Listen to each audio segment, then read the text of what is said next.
How to install Duck brand window kits. For this project, you'll need a hairdryer, scissors, and tape measure. Clean the window frame to remove excess dust. Apply the double-sided tape around the outside edge of the window. Then remove the tape liner. Next, measure your window. Add an extra 2 inches to your window's dimensions to allow for film shrinking. Cut the film to size.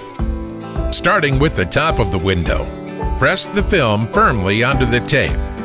Follow the same steps for the window sides and window bottom until all sides of the window are sealed. Then, shrink the film with a hairdryer to remove any wrinkles. Cut off any excess film with scissors.